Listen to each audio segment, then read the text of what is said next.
Ladies and gentlemen, are you ready? Shit's about to hit the fan. Welcome to Unsanctioned Thursdays on Wrestling with Freddie.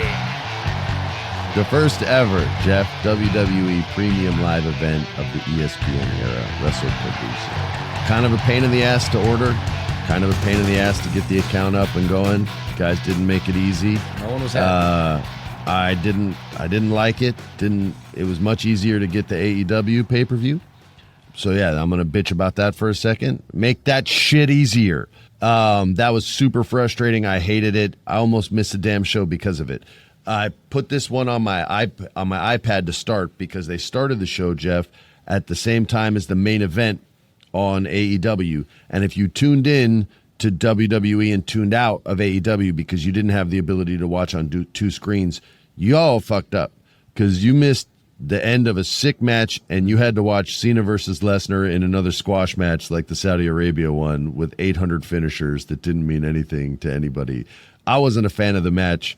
I got it wrong. That's not why I wasn't a fan of the match. I thought they were going to tell a really cool story of John Cena making this, like, getting this beat down, but finding a way to beat Brock Lesnar because Brock did him so dirty in the first match. But no, the story was Brock's just the better man, and John Cena can't climb that mountain, and he can't make it. But it was interesting to see the WWE strategy to try and steal viewers away from AEW. I think there's room for lots of wrestling out there. They do not. They have a corporate mentality, not a wrestling mentality anymore. It's very, we must take over. It's not let's all coexist like the old days of wrestling. Go ahead. You look like you want to jump in there. Yeah, I mean, I think we're getting a little too lovey-dovey in the world of wrestling. I hear Daniel Bryan go on these podcasts and say, I mean, it's just there's more wrestling for everyone, and it's just better for us wrestlers. We can work in so many different places, and then we can negotiate our contracts higher money because there's actually a competition. And it's like, yeah. But this is business. Do you know why they put ads on a PLE that's on ESPN and why it's hard for you to find how to watch it? Because sometimes it's on Peacock, sometimes.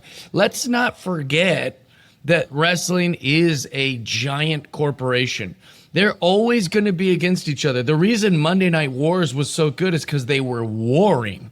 There's no love lost in war. Like the Monday Night Wars, that was Monday Night Raw going against WCW. What did they call their Monday? Nitro. Monday Nitro. At the same time. And that competition is what made wrestling better.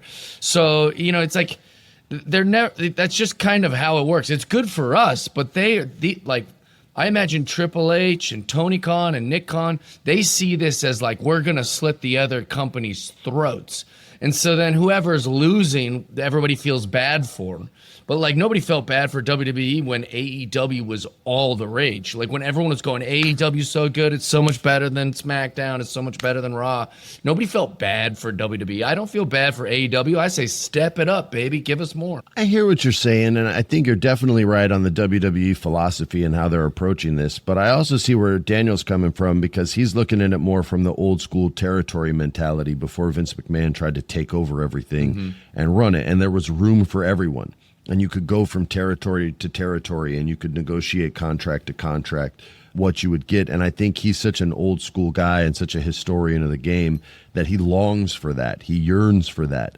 And those days are dead and gone. So it's him, expressing that. But I agree with him. I would prefer to see that model as well, the old school model. And I would like to see these guys not try to kill each other. I think there's room out there for both to improve without someone having to lose, because that means there's less wrestling. Right. So I see what you're saying, but I kind of got to go with the American Dragon on this one, Mr. Daragon. But yeah, dude, I hear you, and you're dead on with how WWE feels about AEW. Yeah, Coca-Cola is not going, hey, it's more soda pop for everyone if Pepsi exists. It's like, no, Coke's going, we'll take all those flavors and make our own version. And that's what WWE wants, is 7 nights a week of wrestling where they have the whole AEW roster. They want it all. And that sucks, man, because it's like, it's an apples to oranges comparison, but the oranges are becoming apples, right? Because one is art and one is a soda that people drink. It's something that you buy and purchase. And so when you monetize art and you take all the art out of it and it's nothing more than a soda, that fucking sucks for everybody, and that dilutes the market and weakens the product, because then there's only one and they don't have any competition to inspire them to get better because they're the only show in town, which is a fucking monopoly, and monopolies suck. So that's I'm on a soapbox right now, and I'm not talking about the main card. So here we go. We talked about John Cena, Brock Lesnar. I wasn't a fan of this match. I liked it. Did you like it? You liked the finish bonanza? I think Brock Lesnar looks stronger than he's ever looked. Dude, he was jacked. I was actually impressed, and I didn't think I could be more impressed by the size of Brock Lesnar. And I think you might have misspoke a little earlier when you said that Brock was the better man. I think John Cena is the better man, and Brock is the better he's the more. He's the basically better, what I mean. Yeah. Yeah, like I think John Cena's heart and soul isn't enough for the pure beast that Brock was. And what I did like about the match is that it felt realistic. It felt like he came to make children cry, and it really makes John more sympathetic to the audience, as John Cena is just now kind of a new guy again, or a good guy again, which is kind of new. And so this made him more sympathetic. I think John Cena. This makes him more of a face. And also the fact that Paul Heyman returned to introduce Lesnar. Is this going to, like, what's going on here? Is Paul Heyman now going to, is he still with the Vision, or like how, like, I'm very excited to see how that happens. And so that made me also like this match. Totally agree, sir. Next up, the Usos versus Bronson Reed and Bron Breaker. We're going to go on a little run here where we make you guys a lot of money. I'm just putting that out there right now. And it started right here, because how could you not pick the Bron Bros over the Usos when Bronson Reed and Bron Breaker are both kind of needing wins and needing momentum in order to keep up with Seth Rollins, who's got the World Championship, the World Heavyweight Championship. So we picked them to win. Of course, they were going to win. Usos are awesome. They're a top tag team of all time. But this was the right move, and it really makes the big guys look strong. Two big guys that could hold major spots in the company with singles runs themselves. One day we're going to get Bronson versus Bron Breaker for a title that one of them's holding and the other one's jealous, so we get to look forward to that too. So it's good to build them up and make them look super strong. Jeff, what about you? Loved this match. I love watching the Usos back together. They have so many moves that they do as a team, which was really awesome. I love that. I watched two different things on this match over and over. I laughed so hard. It's very hard to make me pop or laugh out loud in wrestling. I love wrestling, but I very rarely laugh out loud. When LA Knight as referee didn't let him use the chair, but then when Jimmy had the chair, he let him use the chair and turned around. He goes, "Oh yeah, you can hit him with the chair." I laughed so hard about that. And then the other thing that I watched maybe over 100 times and I still couldn't figure out was when Jey Uso broke himself open with the chair. He hit Bron Breaker in the back, and the chair bounced back up and hit him in the head and cracked him open, and now he's on concussion protocol. But I couldn't see it. I didn't see the chair bounce back. I watched it 1 billion times. I'm like, where did it hit him in the head? I just couldn't figure it out. But this match was awesome, and I loved it. The mixed tag match, old school 1980s wrestling. CM Punk and AJ Lee versus Seth Rollins and Becky Lynch. Mixed tag. This felt like it was straight out of 1987. It was a lot of fun waiting for AJ to get into the ring.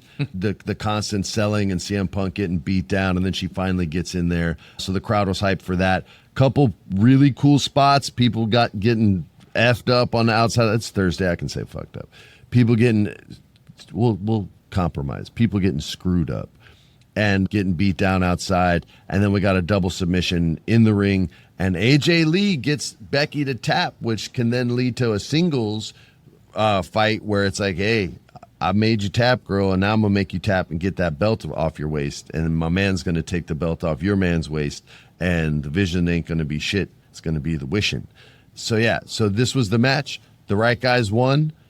We picked it right. We made you more money, and we made you more money with the rest of the matches too. But we'll get into those in a second. Jeff, this was a different kind of match, so I'm more curious about your opinion on this match than any of the others, because I think it was so old school you could like it or you could really hate it, but I don't feel like you're in the middle about it. No, I'm not in the middle about it. And as a gimmick guy, I'm a real hypocrite here. I usually love a gimmick and like a silly thing, but I think that we tried mixed tag matches.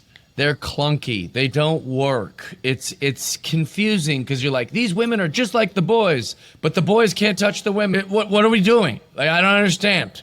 It's like, well, if they're all like, what we should be watching Seth Rollins power bombing AJ Lee and Becky Lynch, splashing onto CM Punk off the top rope because that's like what a video game would be.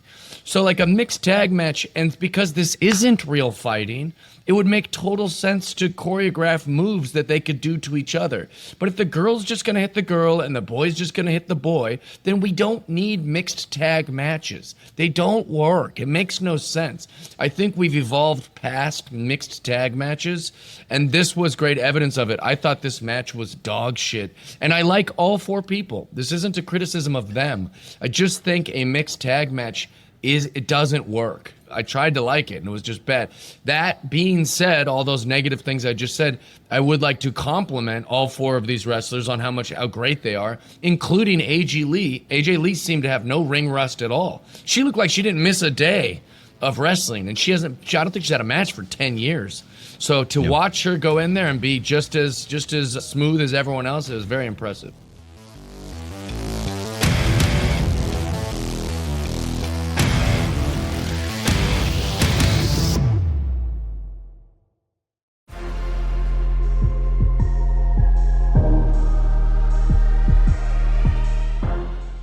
Speaking of impressive women, the pick of the week, Jeff, Man. The Women's World Championship. And let me say, although you were not here, I think you would have made the same pick that Alex and I both made, which was Stephanie Vaquer getting the win over Iyo Sky.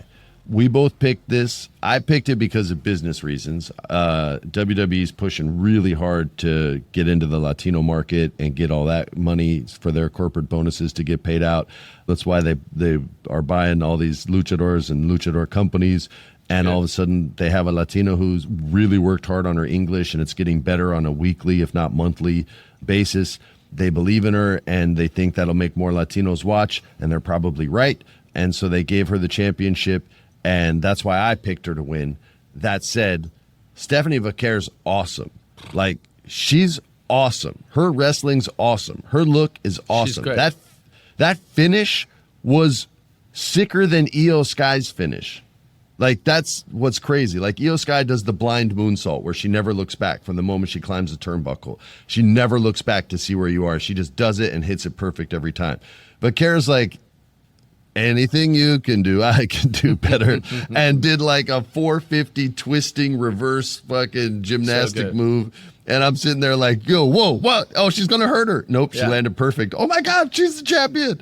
It was awesome, dude. I loved every second of this match. To me, it saved the pay-per-view on what wasn't the best pay-per-view. I thought the AEW show was better.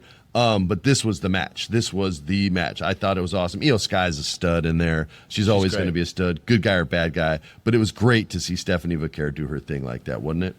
Oh my gosh. Stephanie Vaquer's move where she puts the girl's head in between her legs and then goes on her forearms and slams. It's Booker T's favorite wrestling move ever is what it's called. Stephanie Vaquer doing the devil's kiss, the move where she puts her head in between her legs and does the slamming, should not be allowed. We should not. It's too inappropriate as far as like, I feel like if anyone walked in the room while that was happening, and we went through the 90s together, we went through the 2000s together with the puppies and the Sables and the Sunnies, like by far Stephanie Vaquer doing the devil's kiss is the hottest, most arguably inappropriate thing I've seen ever. No one is responsible for the thoughts that pop in their head. Man, thoughts are always going to pop in, and it's how we deal with those thoughts that's when we become responsible. But I feel you're allowed to have all the thoughts in the world that you had without judgment. I'm a huge fan. Looking forward to her championship run, but it will be a disputed. They better remember this and not F this up. It can't be the undisputed women's championship because the champ was not beaten. She laid the belt down because she got pregnant, having a baby. So it will be the disputed women's championship when Naomi comes back. And then they got to fight to make it undisputed, which can be fun and cool too. But that should be Naomi's story when she comes back. No, you're the disputed champ. I'm the real champ. I was never. That should be her point. I hope they do something like that because that's really smart. All right, thanks, bro. I appreciate that. Well, people throw that word around. They go undisputed, undisputed, undisputed, undisputed. You're like, it's pretty disputed. It's going to be disputed. They're using the word wrong. They'll say, oh, it's undisputed. It's like, it was disputed. Finally, the undisputed WWE Championship. Cody Rhodes versus everyone's favorite crybaby, Drew McIntyre. Drew always gets fucked. I'm on Drew's side with this. He gets screwed over by COVID. He gets screwed over by CM Punk. He gets screwed over by Seth Rollins. He gets screwed over by Money in the Bank cash-ins. He gets screwed over by inept referees. And this was no different. He got screwed over by an inept referee once again. The referee put his own health and well-being in front of the benefit of the match and calling a clean match. And he got out of the way from some impact, which he should have taken like a man. You take that shit like a man on the chin. And instead of that, he backs out of the ring. Drew McIntyre covers up Cody. Instead of rushing back into the ring like a professional ref, I'm on ref watch big time right now. He waits like 7-8 seconds. Cody was a beaten man. The match was over. And then he comes in. And he could kick out at a count of 13. Yeah, Mike Tyson could have stood up at a count of 26 when he fought Buster Douglas. It just didn't work that way. You only get 10 seconds, man. So the ref blew it again. Cody Rhodes, who was hurt, injured, I don't know if it was a knee or concussion from the Claymore kick. He had some problems executing some moves, story-wise, not in real life, guys. He gets the win, a clean win, and then Gunther appears on the ramp, that kind of teases who the next challenger is. But once again, Drew's got a legit beef, and when he goes out and cuts his promo and you guys boo, just remember, legit beef, ref watch, 2025, and they're already fucking up. Yeah, I think they need to be smarter about the writing. I don't know which announcers was saying it over and over, like, why did the ref stop that? Like, that's a legal move. Why would the ref... That was Wade Barrett, yeah. Yeah, and he was spot on. Like, that's just bad writing or bad choreographing, in my opinion. Like, why is the ref telling him to not go do that, which causes enough time for him to kick through the table and hurt his leg? Like, I find a different reason than having the ref hold him back. I think they need to be a little bit better about that type of choreography. Like, even like making the ref distracted, which is like such a classic spot in wrestling matches where like the manager or their tag partner is out there like distracting the ref. Like, they need to evolve that. The ref should be like, I'm not going to fall for this. Like, they make the refs look like these buffoons that have no power, and like they just let a guy use a chair and then yell at him. Like, they need to update their refs as far as the writing goes, in my opinion. I feel you on that, dude. I like that. You guys, that's our WrestlePalooza predictions. Palooza is not my favorite word, Jeff. I don't think that's a cool. You like it. I think it doesn't sound that cool. It's hard to take it seriously when Palooza is in your is like Lollapalooza. Not That's a fan of that. For anybody who's too young, maybe CM Punk is evidently too young to understand that Lollapalooza was a very famous concert. They're just playing on that word. Lollapalooza, it's now WrestlePalooza. It's you know. Yeah, but it doesn't. I agree with you cool. that it sounds dumb, but I disagree with anyone who doesn't get it. It's like, well, they didn't. Yeah. You know? What about WrestleMania? You like WrestleMania? Because I think really. That sounds dumb. I was talking about with my friends like that recently. It's like, well, what are good band names? You know, like Beatles. Like, we love the Beatles, great band, but that's not a great name. They're not even talking about the bug. It's beat, like rhythm. Beatles. That's stupid. Foo Fighters. Oh, I'm a UFO from the 50s. Like, that's a dumb name, but we love the Foo Fighters. All names are dumb. Well, Jeff's Royal a dumb Rumble. Name. What about Royal Rumble? Freddie's. I like a dumb Royal Rumble, name, but dude. I think that I maybe just like it because I've known it my whole life. I think Royal Rumble sounds pretty cool. What's so royal about it? It's not very, do they they don't get a crown? Okay, that's fair. Yeah, never mind. I take it back. All right, so our names suck, and so does every pay-per-view's name. Thanks for listening. Stay in touch by following our official show account on Instagram. It's called Wrestling with Freddie. We're going to have a Ask Us Anything episode near the end of the season this year, so you can fill in your questions for that, or you can just shout us out and say what's up. On behalf of Jeff, I'm Freddie, and we appreciate you guys listening every single week. Peace. Yeah.